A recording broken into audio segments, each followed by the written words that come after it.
an unhealthy 7, right? Sure, you bet, man. Yeah, don't feel it. Maybe it'll go away. It's another version of the same theme, right? Maybe if we just ignore things, they'll go away. Hey, welcome back to another episode of the Entrepreneurial Family Man podcast.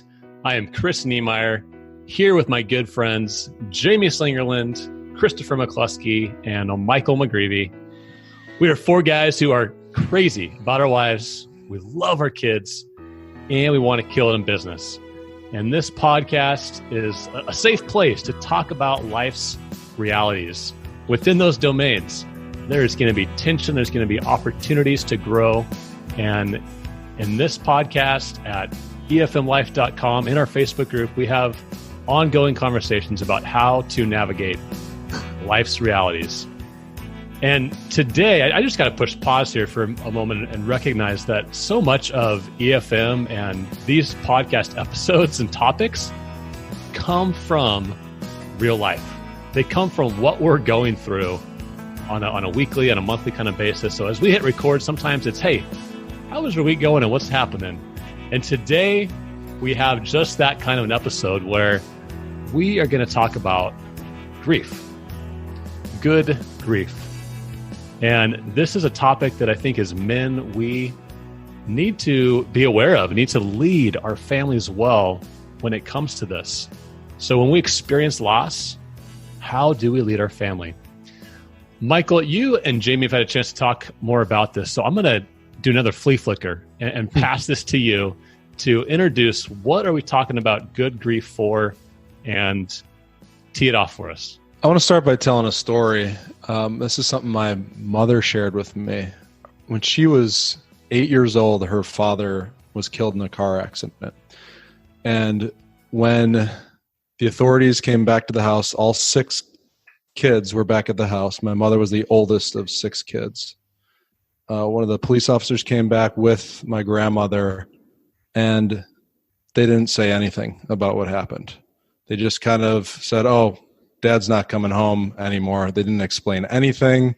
They didn't tell him what happened. They didn't tell him what they're going to do now. There was no grieving. It was just moving on from that point.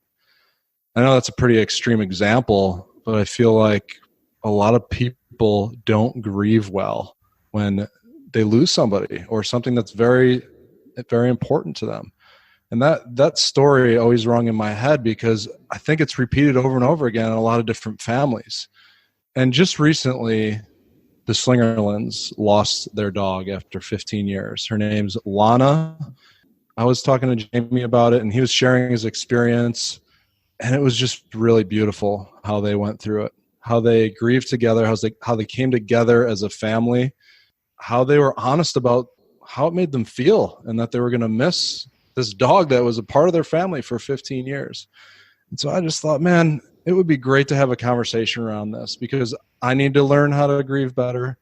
I'm probably not the only one that needs to learn how to do this better. And it's so important just for our own health, for our relationships, our kids too. So that's why we're having this conversation today is we want to tell this story and we want to ask Jamie really to walk us through what he experienced and how he did this with his family. Jamie, talk about what happened, what you did next. How did this whole thing start? I just had the opportunity to just do things outside of what my default would be. I didn't grow up in a family where we were taught necessarily to push things down, but I didn't actually practice feeling either. Ruthie and I, we're studying at how our children are bent. And we want to give them a safe place to just try on all these different thoughts and feelings and senses. We just created margins so that we could all just try to experience that in our own way. Just create as safe as possible of an environment so that we could allow just a natural process to say, this hurts. I know my kids age range from 8 all the way to 14 now. Each of them experience that's different, their loss. For me personally, it was very uncomfortable to be emotional about it because I kind of have that philosophy in my mind of being a head person that a dog is not as important as a person, so I can diminish the feelings that I had. And so I just really felt like the right thing to do was not push down any feelings and let myself succumb to those feelings of loss, just to be an example to my kids, to give them permission to just open up and be honest about it. Well, Jamie, I'll be the first to say that echoing what Michael already prefaced us with, and that is that I believe that what you modeled for your kids and what you're sharing here is a beautiful example of what we are supposed to do when we are pursuing being fully alive. When you talk about blunting of emotions around grief, and we start to put thoughts to it like, well, because it's not a person, it's only a dog, or, well, they were already 15 years old, or whatever other explanations our brain tries to give our heart as to why maybe letting out the amount of emotion we actually feel should be somehow lessened or halted. You just allowed yourself to model for your kids that, no, this is a genuine loss. I mean, for crying out loud, if your kids are 8 to 14, this dog at 15 years old has been in their lives all of their lives, and they have loved and comforted that dog and been comforted by that dog on their bedsides whenever they got made fun of at school or a toy broke or whatever else. A dog means a tremendous amount in a child's world, and even for us in adult worlds. When we try to intellectually dismiss that or downgrade that truth, that it does in fact mean that much to us, we wind up actually not only not grieving the loss well, but we blunt all of our other emotions and therefore all of our other relationships as well. It affects us personally. It affects us spiritually. It affects the degree to which we're going to be able to bond with our wife, the way that we're going to be fully present in tackling life problems. It's amazing the ripple effects of grieving well versus grieving poorly. We can become stuck so easily in grief and therefore stuck in every other plane of our being because we're shutting off real emotion. Amen to that. And I remember, Jamie, when you sent all three of us a text saying, pray for me. We are having a family meeting about putting Lana down. And what hit me right away is, wow, you're being intentional about how you're going to go through this together as a family. You're not just going to let it pass and do what you need to do and have conversations along the way. You're bringing your family together to start a conversation and to talk about it together.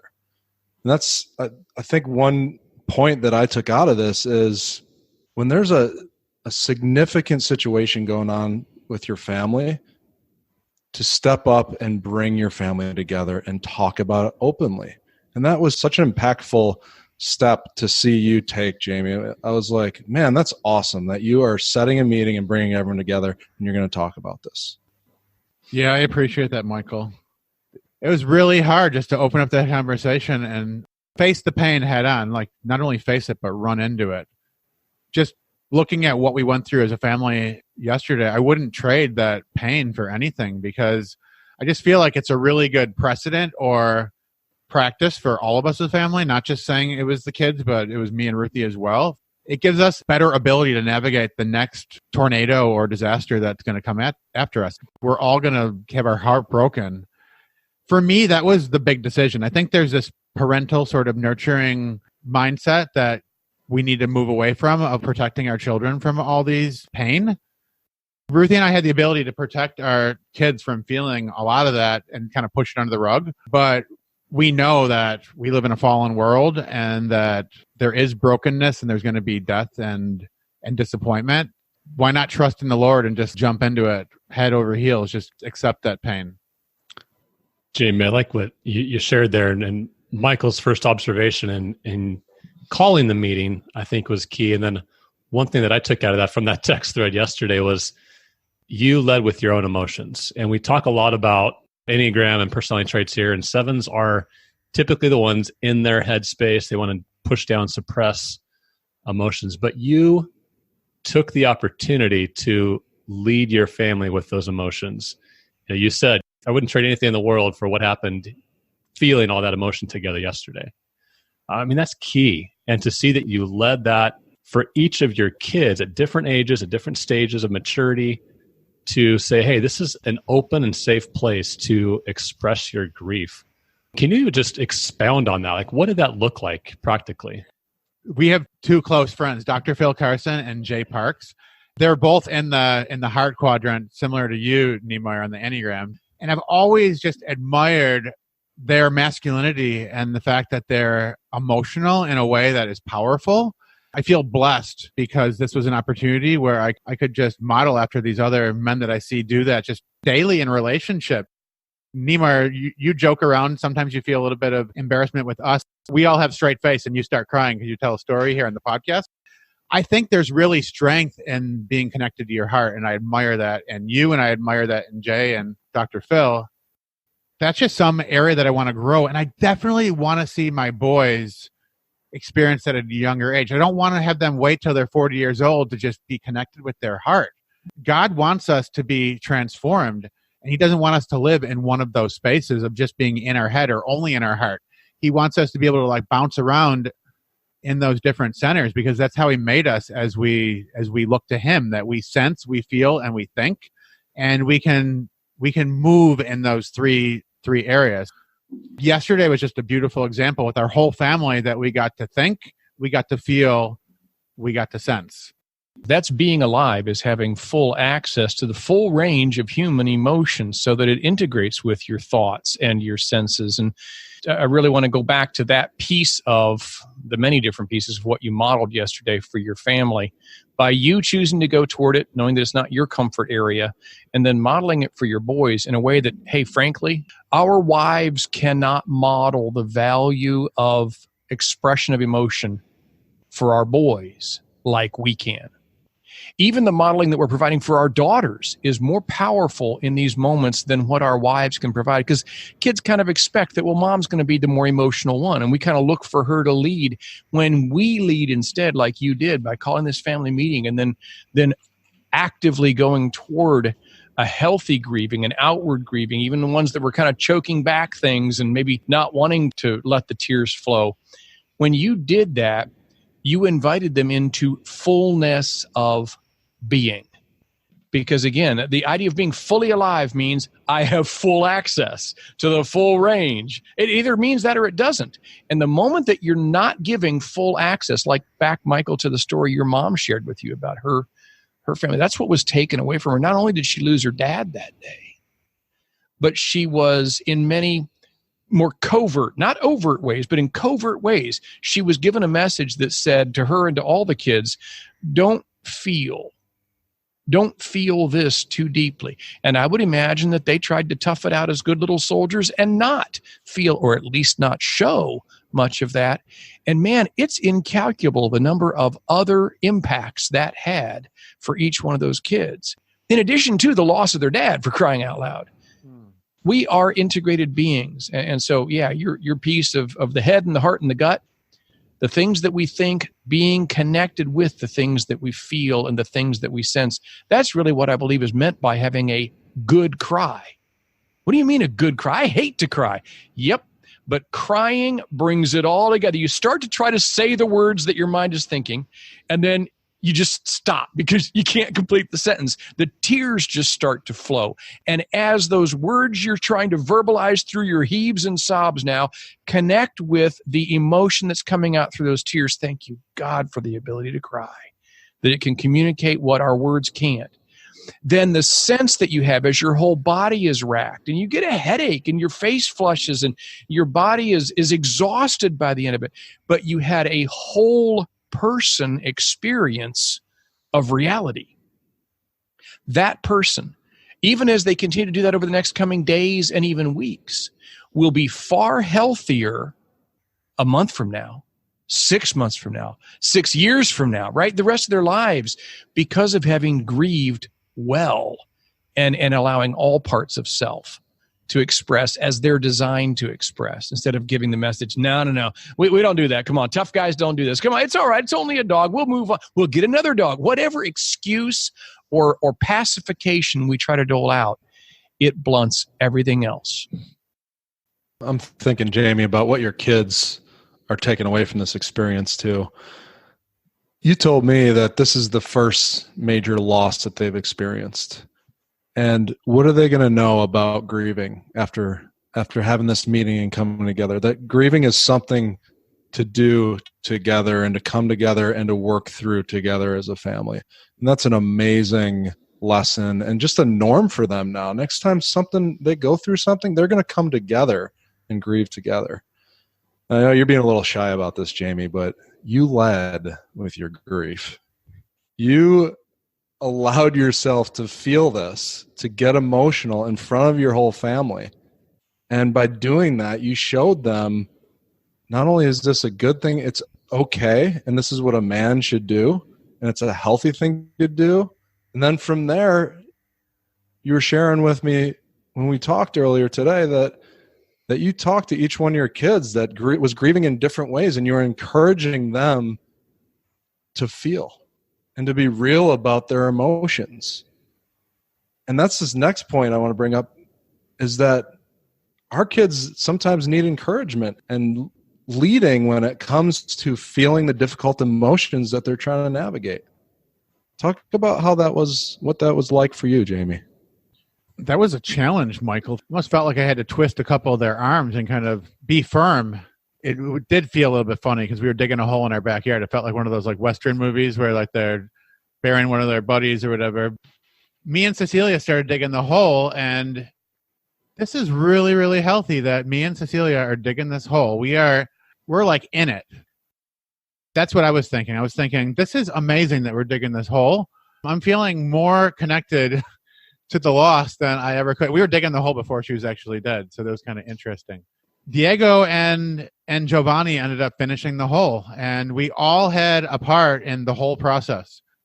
As Lana was put down and we all prayed for her, we made the awareness that God cares about us and loves us more than all of us felt about our pet. As we went outside, one of my children didn't want to, I'm going to not say his name in case he's listening here. You guys might know who it is, but he saw some kids in the neighborhood. As they made their way down the hill, they kind of gave us privacy. He came out and the floodgates kind of opened up. He was just kind of holding it in. And I just felt really proud of him. And I told him at that point that this is what real men do, because it takes courage to open up and be vulnerable.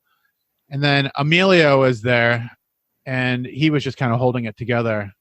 And I brought him over and I was like, let it go. Do what Uncle Chris Niemeyer would do. Just let it fly here. It was life-giving for me just to hold that kid and to tell them. And then Ruthie had gone to Cecilia and said, if you feel like you need to come in tonight, just climb on in with us. Tonight's an exception. You can come in and be with us. So I went to her and I told her, Cecilia, if you need safety and you need to come in, just open up the door and just come on in with us. You can wake us up, tell us whatever. And then I went and I told Diego the same thing. And he's 14. He's like a little hombrecito. So he's kind of got like, it feels more like a man than a boy a lot of the times. Word of the week. It's the word of the week. You guys are all smiling here. What's going on? Come on, this is a word of the week moment right there. Hombrecito, word of the week. No, Jamie, It's a lot. There was so much there that you shared that's just frankly beautiful. Like, I'm not going to cry in this episode here, but like it's touching my heart because literally you said, I didn't feel like I was leading, but everything you just said was leading in the way that you brought out the emotions. You invited the kids into, while she was still alive, to start digging the hole together. Like, you had a day where you had to go through a range of emotions. You're crying together. You're probably sweating together, digging this hole. You're locking arms with each of your kids as they all are different, unique beings processing all this. I mean, inviting Emilio into saying, hey, this is okay. And you're showing that vulnerability. I think so many times as guys, we think we've got to lead with an iron fist. You led with vulnerability.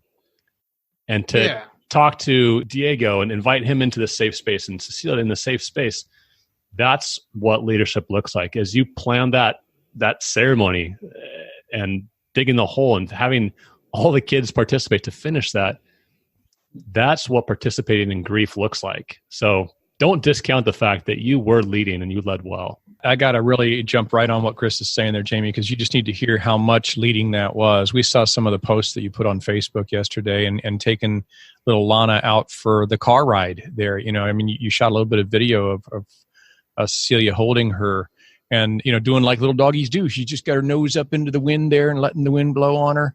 I mean, that's a happy little dog and a dog who's wrapped up in the arms of somebody that she knows loves her as much as animals ever know they're loved. She's safe. She's happy. And the family is grieving, but the dog has the peace that the dog has always known being in your home. That's not a dog that's, kicked around and shouted at and thrown and all. That's been a dog that was loved, and you loved the dog and honored the dog's life by the way that you then said goodbye. I don't know what you did at graveside. You said you prayed. So many things can be done. Kids will sometimes want to pick flowers, or we sometimes will go out and buy flowers for our animals when they're putting them down here on the farm. And we've wrapped some of the animals in old pieces of the kids' clothing or something like a shroud kind of thing. There's things that you do. And I don't think, Jamie, you're even aware of how much leading you did by the way you chose to be with that throughout the entire day. And here you are, for crying out loud. You're talking about it on a podcast with a bunch of other men. Dude, this is beautiful leadership in good grief. Thanks for that. I do receive that. Leading my family and leading myself, there's just this moving towards being assertive in a healthy way. And I feel like that is where I've had a lot of growth in the last bunch of years, just being assertive healthily. Can I say that word, McCluskey? Healthily? Is that a word? Healthily. It is a word, yes. Assertiveness feels a lot different than being vulnerable with yourself and vulnerable with others. Sometimes it's bringing strength when you don't know you have it. I just felt like being vulnerable myself did feel weak. I want to get better, and I'm going to continue to do so. That's my story, and I'm sticking to it. Well, you're a great example of it. And just a quick disclaimer, if you do lose a loved one, and it's a human being, do not dig a hole in your backyard and bury him there. You will get arrested and probably put in prison. Even an animal, you might get in trouble where you live. Punishments are even more strict for animals here in New York. Joking. Suppressing the emotions. That's right. Classic 7. No, Jamie, I love what you shared there, because you're right. Sometimes as guys, we think assertiveness, leadership, vulnerability, they're not connected. But I just love how you shared this story with us and with other guys to invite them into this space that we all are human beings, living, breathing, that are connected to parents, grandparents, siblings, whatever, that we're going to experience loss. And so I think the way that you even frame this and leading your family well in this type of grief, good grief, it primes the pump for anyone listening, frankly, that might have parents that are aging. Maybe they have grandparents that are barely hanging on. Or maybe it is just a dearly loved pet, an animal in your home. You're going to experience these kinds of moments of grief. And so how do you lead your family? So that's where we just say, what about you, right? What would it be like for you to take on this mantle of leadership when grief happens? To anticipate it, to frankly think through, how would each of my kids approach this moment, these emotions? And how could you, as a man, lead your family well in grief? Thank you for listening to the Entrepreneurial Family Man Podcast. Visit efmlife.com to connect with us and others like you who are pursuing success in enterprise, family, and marriage.